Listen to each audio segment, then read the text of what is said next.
Hi, everybody. Esteemed friends and lovers, I am happy to welcome you again to the beautiful lands of Esmaria, a land of curiosity and plenty, a land where the Esmar River winds through forests and farmlands and where people are ingenious, enterprising, and industrious. Heads up, I will try to keep the storytelling to a minimum today. This is just going to be a chill spotlight of the tiny country of Varaine. I have been talking to the loading screen and it told me that Aine in Elven means river. Var means something else, and logically the province of Varivar has two of whatever this something else is. Okay, I admit it. That something else in Elvish apparently means green, which leads me to believe that the elves in Eastern Damestir have a special relationship with this color, but who can truly know? Everyone in Esmar seems to be deeply passionate about one natural science or another. Our tiny green river is just as studious. Their preferred field of study is herbalism. Their ambitions lead them to eventually delve into the realm of alchemy and become the principal source of alchemical products in Anbennar and beyond. Oh, this is going to be so exciting. Although the academy wouldn't be officially founded until the early 16,000s, the county of Varaine had long been a gathering place for several groups of practitioners of the alchemical arts. The local government, seeing the potential of these gatherings, started recognizing these congregations, then encouraging them, to much backlash from their neighbor Leslin Par, who saw them as a way of stealing graduates from their medical school. Eventually, building the infrastructure needed for permanent exercise of these trades in the city was made possible with the help of potion makers and mages. But we have only just begun. At the start, sandwiched between Vex, the current emperor, and a number of smaller Esmari counties, Varaine could fool one to believe that they are a free city in the Empire of Anbennar. But they are not. They are a feudal nobility with all the diplomatic benefits that it entails. The mission tree demands a bit of expansion. Not a lot of land, but the land that it demands is very rich and very well developed. A good starting strategy is to perform a roundhouse kick of rivalries, followed by some clever alliances and royal marriages. Regent Court allows for personal unions, which is something easy to forget in Anbennar and can result in a lot of free real estate. Needless to say, Vex was the first target for an alliance and a royal marriage. A marriage with Laurent was also potentially very strong and possible due to their mutual participation in the Rose Party during the war that destroyed Dameria. For more immediate concerns, Estalen, the custodians of the biggest city in the region, were also ruled by a magical duke, so they were an instant friend and ally. The current rivalry and the past subservience to the physicians of Leslin Par guaranteed Estalen's cooperation. The Elven Kingdom of Ibevar were also convinced to join an alliance. They neatly cradled the Green River's ambitions. The state of High Esmar was the first target, so some help to fight against Leslin Par and the dwarves of Silverforge was welcome. The first war of the campaign was against Leslin Par. The enemy surrounded Varaine, but Varaine in turn surrounded them with their web of alliances. The army and their general crossed through Vexonard lands and connected to the Mage General of Estalen, attached to their army and marched to the fort of Leslin Par, while the Elven legions annoyed Asheniande. Numbers were indeed on the enemy side, and even with a quality advantage, Estalen's lands were pillaged without mercy. Asheniande's removal from the war was paired by Estalen's defeat, and between the battle medics of Leslin Par, the battle scribes of Conwell, the battle tribes of Benon, and the battle Indelburians of Indelbury, the enemy army was more than twice in number. It would be up to the roll of the dice to decide who would win the siege race in Esmaria. At the end of a sweaty, drawn-out and costly war, Varaine opted to take the two needed provinces in the state of High Esmar, Leslin Par and Yellowford. This, of course, would result in a coalition of no less than 30 outraged duchies and counties. Welcome back to the Empire of Anbennar, fellas. Anyway, after diplomats started to smooth relations across the western side of the empire and the religious diplomat's privilege was given to the Church of Castellos, the coalition was slightly diminished and life could continue peacefully on the Green River. During the Green Tide, Varaine became an important supplier of potions to various adventurer groups throughout Escan. developing amicable relations with various different orders. While aggressive expansion was dissolving and the pushback against the green tide caught steam, Varainé diplomats and traders worked hard to improve relations with the adventurers of Escan. But it was the loyalty and connections of the Adventurer's Estate that would catapult the little green country's reputation as a supplier of alchemical goods. While the most well-known usage of the potions created by Varaine potion makers has historically been for military, medicinal or arcane purposes, the famed concoctions also served a prominent role in everyday life.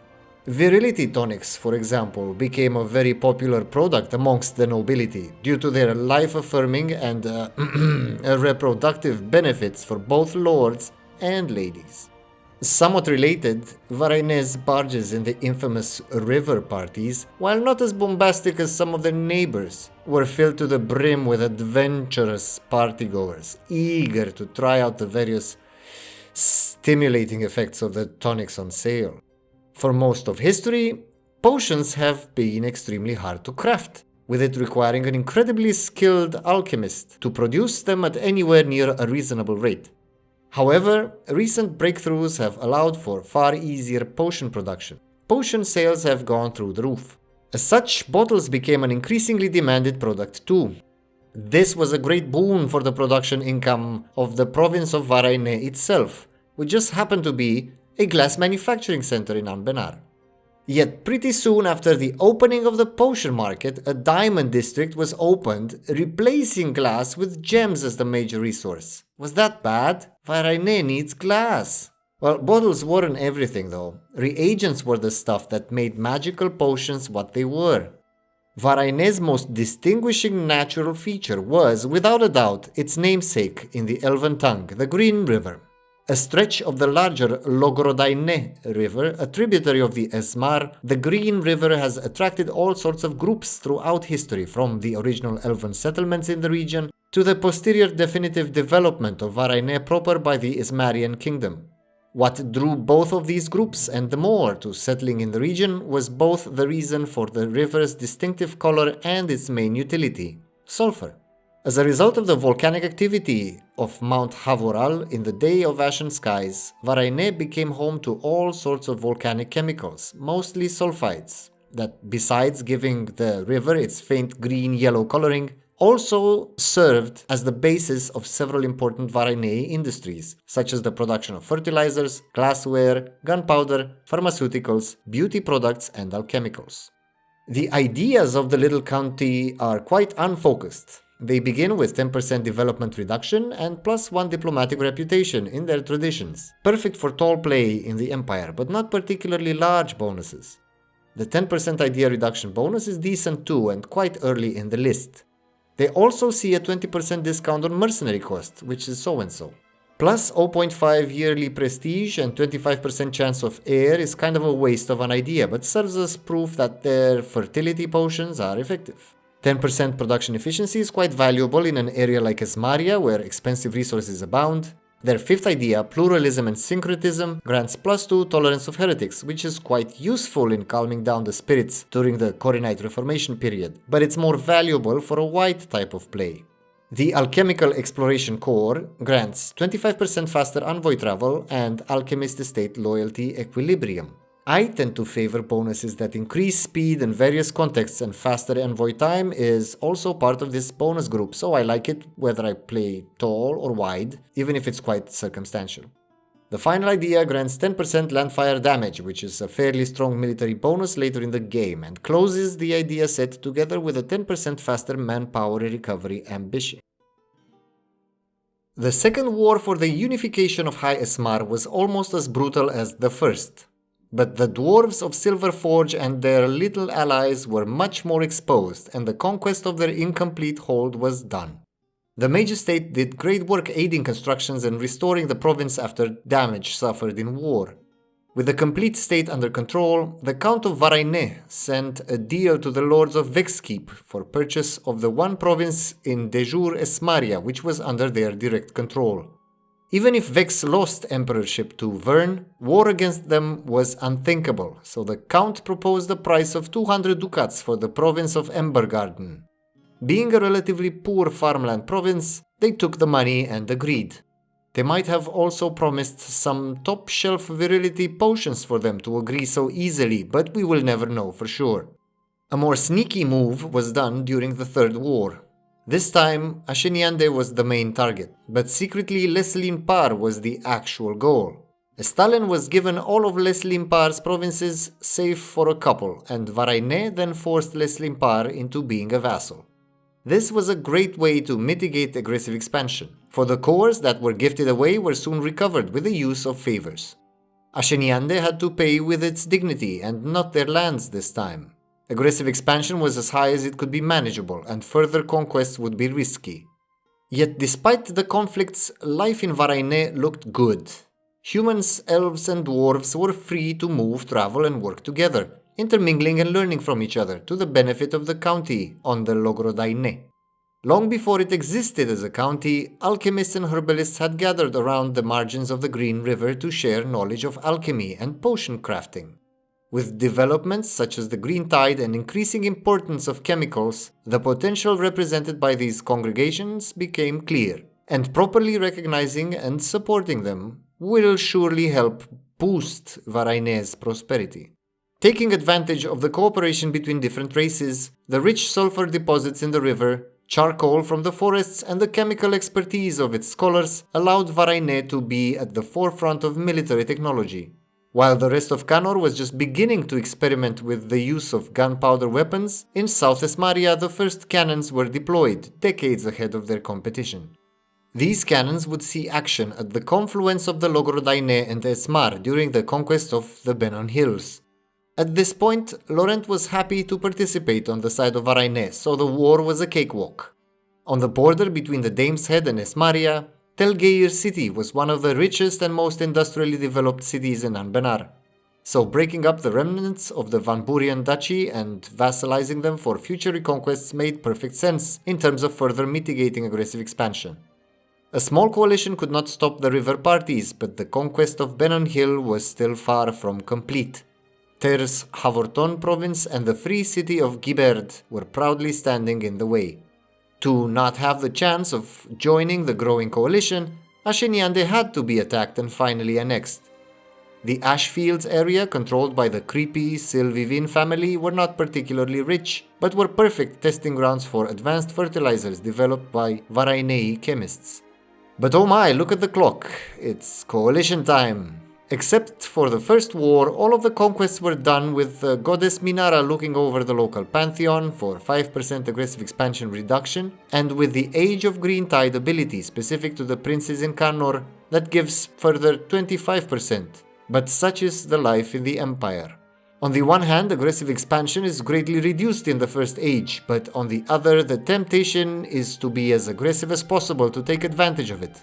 Yet this is a chill, laid-back game, so let's take it easy and pause for about a decade to give the neighbors a chance to relax before we can continue. The turn of the century saw a number of significant events, and while the rise of a Silvaraine noble to the throne of Leslimpar was not a particularly powerful event, it was a reminder that cannorian humans could form personal unions, unlike most nations in Anbennar. Bellicose potions were provided to the troops as well for a better performance in the field of battle. A reconquest war for Telgerian cores was a perfect excuse to remove Ter from the Benon Hill, leaving the gnomes of Giberd as the only obstacle to fully controlling the state. Allying the Raven March, one of the reclaimer states in Escan, opened up the Escani potion market even more, allowing the capital of Varaine to turn into a real center of trade with all the boons that come with it. The next major objective was to become the leading producer of glass. This would have been easier if the glass production in the capital wouldn't have been replaced by gems. It was truly outrageous. Esmaria had some good sources in Esmaraine and Giberd, but a good potential source that cost significantly less aggressive expansion could be found in the elven capital Ibevar. This caused the need to shift alliances. Ibevar was a great tool in the conquest of eastern Esmaria, but their usefulness has run its course. The Magisterium was to become the new best friend of Varaine, while Ibevar was deemed a despicable rival to the Green River ambitions. In 1502, Count Thomas Varainé died, and that set in motion some interesting events. Powerful mage Count Adelar II came to the throne. His initial lack of an heir prompted him to encourage the herbalists to experiment more bravely with fertility potions. The initial efforts made the fertility increase limited, with the side effect of making people too forward, which affected the nation's diplomacy a little bit. Even so, the Emperor of Lorent wasted no time to suggest the Silurial noble as their heir in exchange for favors. Fertility potions or not, the offer of having the Silver family from Lorentaine on the throne was just amazing. Gab Morion was set up perfectly with having the remaining foreign Telgerian core. With Gibert as its sole ally, Gab Morion provided the key to uniting Benon Hill and the subsequent integration of the gnomes into Varainé society. Orcs fleeing from the Escani slave trade also made their way into Esmaria, looking for a safe place to settle. While integrating orcs into society would do great things for everyone involved, it was a hard sell for some populations and neighbors deeply affected by the Green Tide. The decision was made to let the orcs enter and work for the dwarven cartels, not quite slavery, but not quite acceptance either. With the conquest of Gibert and Esmarene, global lead on glass production was achieved and exploited fully to advance the alchemical craft into a proper scientific endeavor. But the exploitation of orcs by the cartels revealed the difficulty that Varaine would face to truly achieve pluralism and reputation as a great open society for all manner of races and people. 7 different races were necessary to be fully integrated, and with the orcish oppression, the goal would take a longer time to achieve now. Productivity and development in the lands around the Green River soared, and it became more important than ever for it to remain a viable source of sulfur and other chemical compounds that the potion-making industry so relied on. Dwarven civil engineers have planned several projects to increase the concentration of the river, including dams to reduce its flow, and increased mining activities further upstream to encourage seepage of chemicals into the water. And just before the Corrinite Age began, Little Varaine completed the penultimate step of their conquest ambitions, with the state of Khan Esmar fully under control. From now on, expansion would be a choice and not a necessity. The many wounded on the field of battle created a manpower crisis, which the herbalists were perfectly fitted to address. Using horses acquired from the Great Ording in the west, researchers were able to extract the healing properties of unicorns. Even if diluted, the extracts could be used as a base for a potion that would effectively relieve the ruler of many ailments. Not particularly suited for application within the general public yet, it was a good first step. As a last hurrah, with a 30% aggressive expansion mitigation bonus still active, they attacked and forcefully subjugated the now one-province minor of Aranmas, a small state with many cores in the Dameshead and Alenic Reach region. Overall, at the end of the Age of Green Tide, the Varaine state has decided to fund the development of a basic infrastructure for a future academy of alchemy.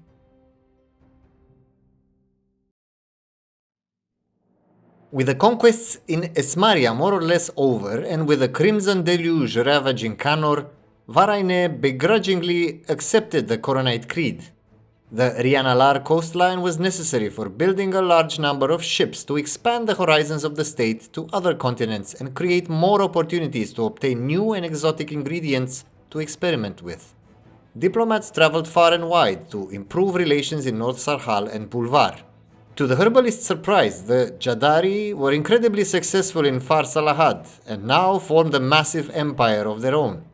Gold and green work well together, so why not unite them in a glorious alliance? Those pesky coalitions will tremble before the shining lances of the Jadari legions. True to the Silver family bloodline, the Laurentish heir has shown signs of magical abilities, which was very exciting. While he was growing into his role as a ruler, the Queen Regent diplomatically vassalized some small countries in need of help and attacked Ibevar to recover Aranmas's lost cores. When Count Daran rose to the throne, he summoned the alchemists of the nation for a very important task. While mana potions have been known to all races that have ever wielded magic and encountered Damesteer, the process of their creation has always been a bit crude and quite unpleasant to consume. Nothing more than smashed together bits of the magical ore left to soak in water or other liquids. The scholars have been tasked with building upon the old recipes and bring mana potions to a new age.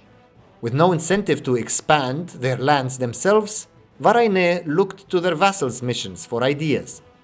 Telgeir was a rich nation with a small mission tree that wanted them to expand within the Alenic frontier and the Dame's Head, with the ultimate aim to replace Gaved as the hegemon of the Alen River. So they were made into an autonomous vassal and a conquest war against Arbaran was declared. Slow methodical expansion into Ibevar was the name of the game in the mid-16th century, but in 1554 it finally happened. The regent court electors declared war for religious supremacy against Verne. Thankfully, except for Busilar, no major nations such as Lorent or Gaved participated in the conflict, ending up being quite painless.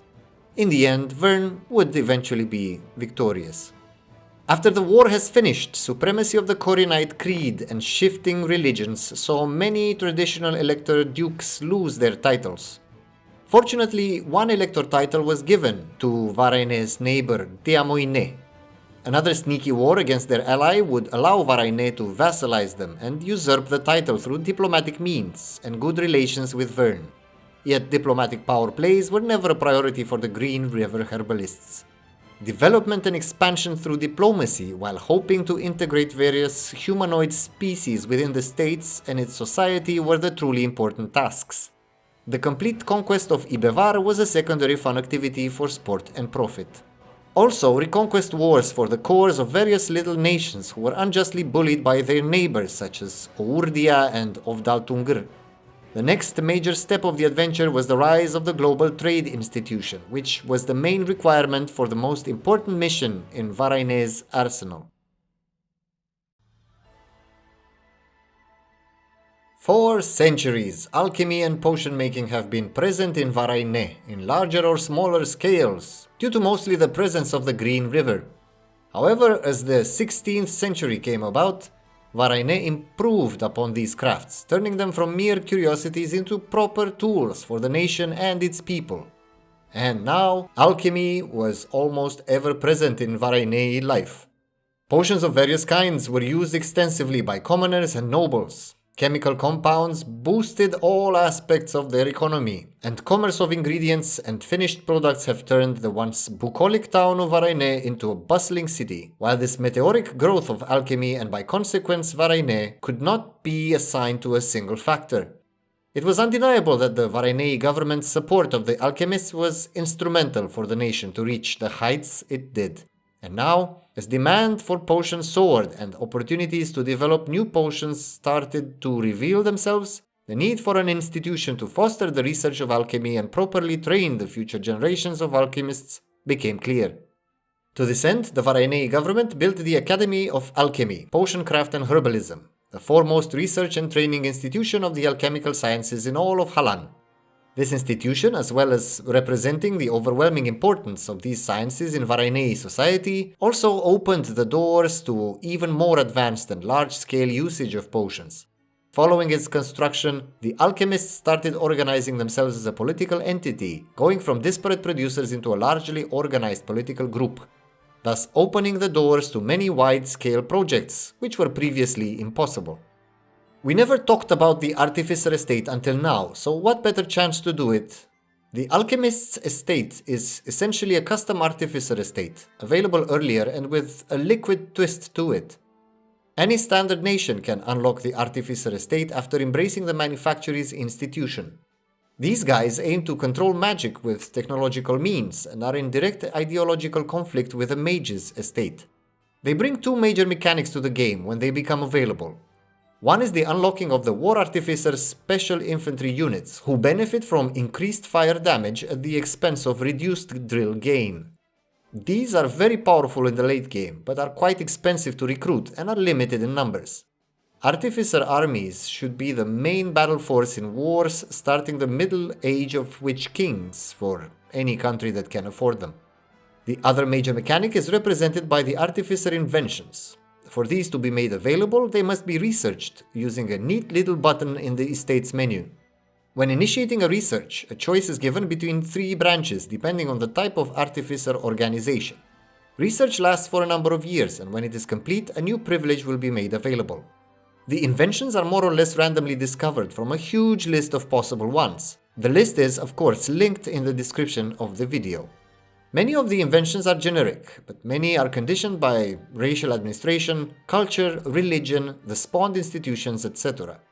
Once researched, these inventions can benefit the state in the form of artificer privileges. The number of active privileges are limited by artifice capacity. This capacity is affected by various things like existing institutions, control of key advanced resources such as coal, damestier, and precursor relics, then also by mission rewards and the influence of mages versus artificers. The resource control includes lands of vassals and colonial subjects, so a nation with artificery ambitions is very interested in scouring Elentir for precursor relic caches.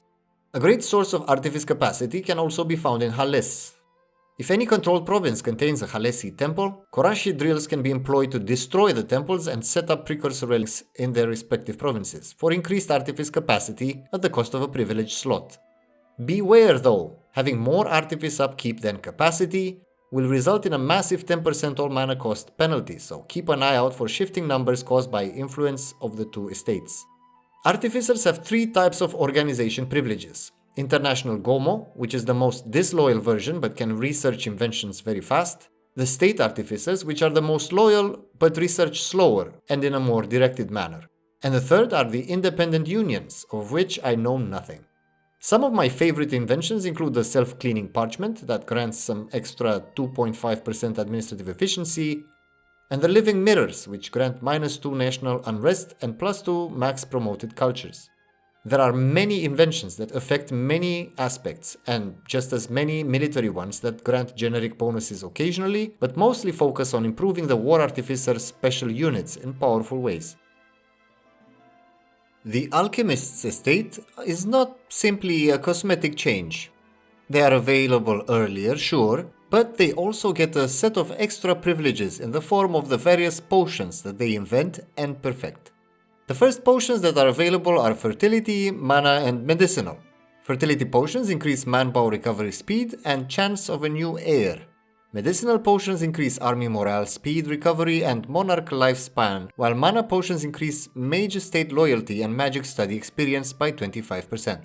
5 more potions are unlocked later in the mission tree by studying and harnessing unique powers of various exotic humanoid races.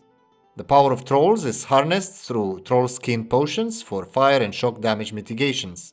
From harpies, the potions of flight grant 20% movement speed and 30% faster envoy travel time. From ogres, giants' strength potions decrease construction time by 30% and increase shock damage by 10%. From Work in Progress Sarhal, which I assume are the upcoming lizardmen, water breathing potions grant 30% lower naval attrition and 30% more ship trading power.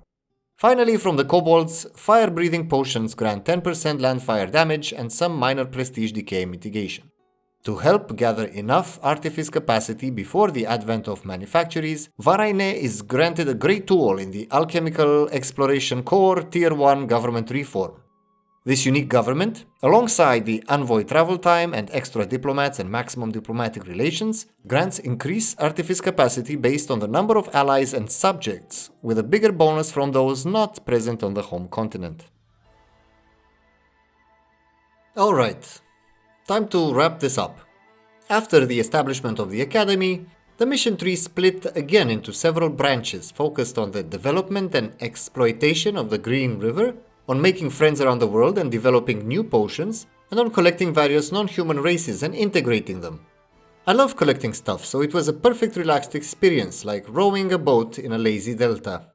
In 1619, Varaine was voted as emperor, more or less by mistake, and the Ravelians spawned a few decades later, making any significant imperial authority gain impossible.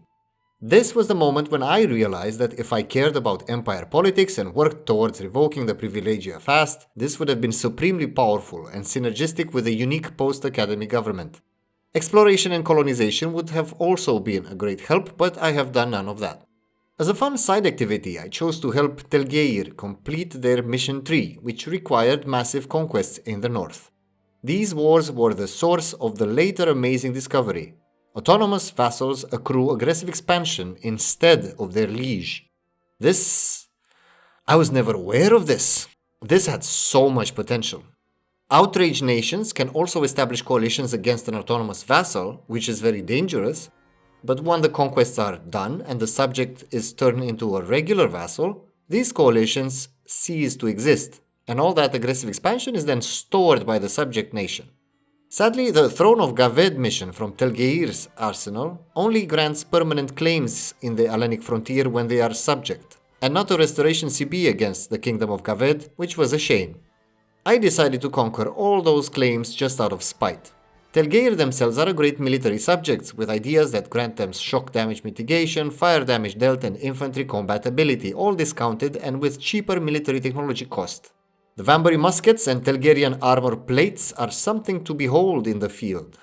Personal union with the Silurial cousins in Lorent also didn't happen peacefully. An opportunistic claim over their throne and a little war later ensured that Varainé would also rule in the west. Getting Lorent under PU never gets old, whatever the means to achieve it.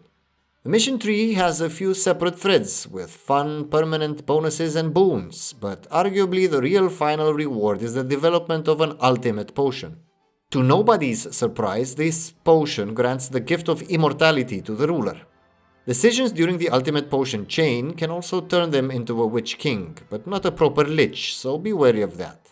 This most likely means that having the ruler on the field as a great general will encounter the risk that they will eventually die with no means for them to return. Otherwise, if you're looking for a chill, good aligned, tall game with little responsibility and with mild, fun, unique mechanics, Varainé is the perfect choice for you. I find collecting population unusually entertaining, and their mission tree delivers on that front, which made me very happy. Additionally, I've encountered an event related to the restoration of the province of New Corveld in Daravansfoli, which I've never seen before, so I assumed it was related to Varainé in particular, where a lot of population minorities flock to it after its development and rebirth. Good times were had by all.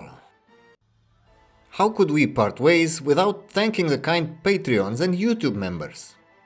So, in no particular order, I would like to thank you Baconomics, Michael VR, Casimir Overell, Old Toby, Darth Mozart, Thor's Mail, Alex, Jacob Rubin, Shredded Paper Plate, Loop Forex, Peter Mushinsky, Maybe Pigeon, and Deppert. Thank you all, and bye everybody!